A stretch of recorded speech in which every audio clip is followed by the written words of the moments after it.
اب وہاں زکوٰۃ کے مسئلے میں چونکہ ان کے پاس پیسے آتے ہیں، لہذا اب وہ کہہ دیتے ہیں کہ جی یہ زکوٰۃ کے مسئلے میں جو ہے وہ گائے کی طرح ہے، لہذا جو گائے کی تفصیل آ گئی حدیث میں، اب اس پر قیاس کرتے ہوئے ہم بھینس کو بھی یہی مسئلہ بتائیں گے کہ بھئی جو زکوٰۃ کی تفصیل گائے کی ہے، گائے 30 ہوں زکوٰۃ واجب رہتی ہے، بھینس 30 ہوں زکوٰۃ واجب ہے۔ ہم کہتے ہیں بالکل ٹھیک ہے، اگر زکوٰۃ فرض ہے اور زکوٰۃ کے معاملے میں آپ نے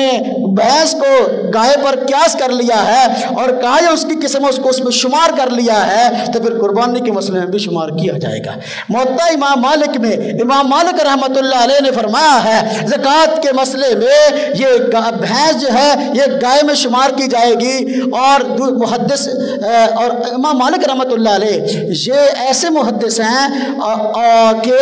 یہ اپنا موقف جو اختیار کرتے ہیں عموماً اہل مدینہ کا عمل ہوتا ہے، مدینہ والوں کے عمل کو دیکھ کر موقف اختیار کرتے ہیں، چونکہ اس دور میں مدینہ والے یہ بھینس کو گائے کی قسم شمار کرتے تھے، اس لیے امام مالک رحمۃ اللہ علیہ نے بھی محدث جو اپنے وقت کے عظیم محدث تھے انہوں نے بھی یہ مسئلہ بیان کیا کہ بھینس کا مسئلہ یہ ہے کہ یہ زکوٰۃ کے مسئلے میں گائے کی طرح اس کو اسی کے ساتھ شمار کیا جائے گا۔ محدث اپنے وقت کے عظیم محدث مشہور تابعی حضرت حسن بصری رحمۃ اللہ علیہ انہوں نے بھی فرمایا زکوٰۃ کے مسئلے میں بھینس کو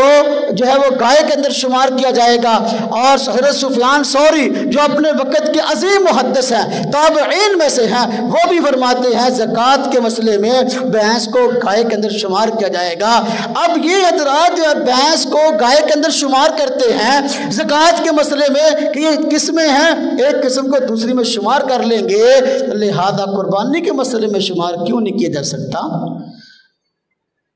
پھر ہم کہتے ہیں بھینس اور کٹا اس کی جو قربانی جائز ہے تو شریعت کے اصولوں کی وجہ سے ہے، اور جائز کہتے ہیں جی حضور نے نہیں کی اس لیے جائز نہیں ہے۔ ہم کہتے ہیں بھئی دیکھو آپ مانتے ہو کہ اونٹ کی جتنی بھی نسلیں ہیں جتنی بھی قسمیں ہیں سب کی قربانی جائز ہے، حالانکہ حضور نبی پاک صلی اللہ علیہ وسلم نے اونٹ کی ساری قسموں کی قربانی نہیں کی۔ اب اونٹ بختی نسل کا بھی ہوتا ہے اور اونٹ جو ہے وہ اپنا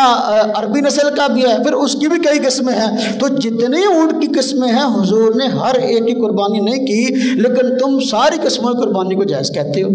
اسی طرح حضور نبی پاک صلی اللہ علیہ وسلم سے گائے کی قربانی ثابت ہے، لیکن گائے کی جتنی قسمیں ہیں کیا سب کی قربانی حضور نے کی ہے؟ نہیں، یہ ساہیوال نسل کی قربانی ہے، اس کی قربانی ہمارے یہاں جب عموماً قربانی آتی ہے تو اکثر قربانی ساہیوال نسل کی گائے کی ہوتی ہے۔ حضور نبی پاک صلی اللہ علیہ وسلم نے ساہیوال نسل کی گائے کی قربانی نہیں کی، تو پھر تو یہ بھی نجائز کہہ دو، حالانکہ اس کو نجائز نہیں کہتے۔ اور ریڈ انڈین گائے ہے، ریڈ انڈین گائے کی قربانی حضور نبی پاک صلی اللہ علیہ وسلم نے نہیں کی، لیکن اس کو وہ جائز کہتے ہیں۔ ہم کہتے ہیں کیوں جائز کہتے ہو؟ کہتے ہیں جی گائے کی قسم ہے۔ ہم کہتے ہیں بھینس کی قربانی بھی اس لیے جائز ہے کہ یہ گائے کی قسم ہے۔ محدثین کے ہاں حضرت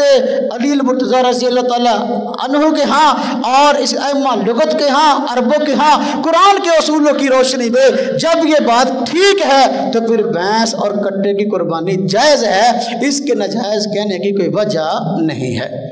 عجیب بات ہے، ویسے کہتے ہیں بھینس اور کٹے قربانی ناجائز ہے، لیکن جب کوئی بندہ قربانی کر لے تو کھال لینے واسطے پہنچ جاتے ہیں، کھال لینے واسطے بھی کھال سانوں دے دیو بھی قربانی تو بچارے کی ناجائز ہے، وہ تسی کہا بھی حرام ہے تو کھال تو اڑے واسطے حلال ہو گئی۔ عجیب بات ہے۔ تو بھینس اور کٹے قربانی بالکل جائز ہے، اور حضور نبی پاک صلی اللہ علیہ وسلم نے اس لیے نہیں کی کہ آپ صلی اللہ علیہ وسلم کے دور میں پائی نہیں جاتی تھی، تابعین صحابہ کرام کے دور میں پہنچی ہے، اس لیے انہوں نے اس کو بھینس کو گائے کی قسم شمار کیا اور اس کی قربانی کو جائز بتلایا۔ تاریخ میں بھینس کی قربانی کو ناجائز نہیں بتلایا گیا۔ یہ جو فرقہ اہل حدیث ہے انہوں نے اس پہ آگے شور شروع کیا اور کہا کہ بھینس اور کٹے قربانی نہیں ہوتی، وگرنہ تاریخ کے اندر یہ مسئلہ اختلافی نہیں ہے، لوگ ہمیشہ سے قربانی کرتے آئے ہیں۔ اور اہل حدیثوں کے جو بڑے علماء ہیں، میرے پاس کئی فتاوا پڑے ہیں، کئی کتابیں پڑھی ہیں جن کے اندر باقاعدہ انہوں نے لکھا کہ بھینس کی قربانی جائز ہے، فتاوا ثنائیہ کے اندر لکھا ہے، اور اسی طرح اپنا یہ فتاوا ستاریہ اس کے اندر لکھا ہے، فتاوا علماء حدیث کے اندر لکھا ہے، کئی فتاوا کے اندر لکھا ہے کہ قربانی اس کی جائز ہے۔ سب سے پہلے جس بندے نے بھینس کی قربانی کا انکار کیا وہ اہل حدیثوں کا ایک مولوی تھا عبداللہ روپڑی، اس نے سب سے پہلے کہا کہ بھی اس کی قربانی ناجائز ہے۔ اس سے پہلے اہل حدیثوں کسی مولوی نے بھی قربانی کو ناجائز نہیں کہا کہ بھینس کی قربانی ناجائز ہے، اور وہ بھی اسے ناجائز کیوں کہا؟ یہ دو عالم تھے اہل حدیثوں کے، ان کی آپس میں بنتی نہیں تھی، ایک بندہ اگر مسئلہ ایک بیان کرتا تو دوسرا ادھر الٹ چلتا، کیوں؟ لڑائی سی آپس۔ یہ مولوی ثناء اللہ امرتسری صاحب اور مولوی عبداللہ روپڑی صاحب، یہ ان کی آپس میں کافی لڑائی تھی، ایک دوسرے کے خلاف کتابیں بھی لکھی، کافر شافر بھی کہا، بہت کچھ۔ تو چونکہ ثناء اللہ امرتسری صاحب نے فتاوا ثنائیہ کے اندر بھینس کی قربانی کو حلال لکھا، اس چڑ کے اندر کہہ دیا بھینس کی قربانی حرام ہے، وگرنہ عبداللہ روپڑی سے پہلے کسی فرقہ اہل حدیث کے بندے نے بھی نہیں کہا بھینس کی قربانی ناجائز ہے۔ تو لہذا جن جانوروں کے اندر یہ 5 شرطیں پائی جائیں ان کی قربانی جائز ہے۔ نمبر 1 یہ کہ گھریلو اور پالتو ہو، نمبر 2 حلال ہو، نمبر 3 چھپایا ہو، نمبر 4 اس کی عمر پوری ہو، نمبر 5 بے عیب ہو، ایسا عیب اس جانور کے اندر نہ ہو جو عیب شریعت نے جو ہے وہ معتبر شمار نہیں کیا اور اس عیب کی وجہ سے قربانی کی اجازت نہیں دی۔ تو بھینس کے اندر یہ ساری شرطیں پائی جاتی ہیں، لہذا وہ گھریلو اور پالتو بھی ہے، اور وہ چھپایا بھی ہے، حلال بھی ہے، دوندا بھی ہوتا ہے، ہاں جی بھینس اور کٹا، اور لہذا اب قربانی اس کی جائز کیوں نہیں ہے؟ شریعت کے اصولوں کی روشنی میں، قرآن کی روشنی میں، حدیث کی روشنی میں، اور ائمہ لغت کی روشنی میں، محدثین کی تحقیق کی روشنی میں، اور مورخین کی تاریخ کی روشنی میں، حتیٰ کہ فرقہ اہل حدیث کے سابق علماء کے فتاوا کی روشنی میں قربانی ناجائز ہے، کسی نے ناجائز نہیں کہا۔ سب سے پہلے عبداللہ روپڑی صاحب نے کہا، حالانکہ شریعت کا یہ اپنا اصول ہے کہ بھائی جو حلت اور حرمت کے اصول ہیں یہ تو قرآن طے کرے گا نا، حدیث بتائے کہ کون چیز حلال ہے یا حرام ہے۔